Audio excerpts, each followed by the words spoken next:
Hello दोस्तों, आज एक आइस क्यूब मशीन का कंप्लेंट मिला। कंप्रेसर रिप्लेस और गैस चार्जिंग के बाद भी आइस फॉर्मेशन नहीं हो रहा।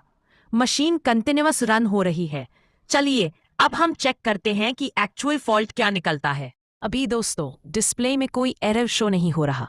हमने साइड पैनल ओपन करके क्लैंप मीटर कनेक्ट किया और आप देख सकते हो मशीन का करंट नॉर्मल से ज्यादा ले रहा है। अभी हमने मशीन को ऑफ किया, कंप्रेसर झटका लेते ही बंद हुआ। फिर हमने गेज मीटर कनेक्ट किया और थोड़ा सा गैस रिलीज किया। अब देखते हैं प्रेशर रीडिंग नॉर्मल आती है या नहीं। अब हमने मशीन दोबारा स्टार्ट की। इस बार कंप्रेसर बिल्कुल नॉर्मल तरीके से स्टार्ट हुआ।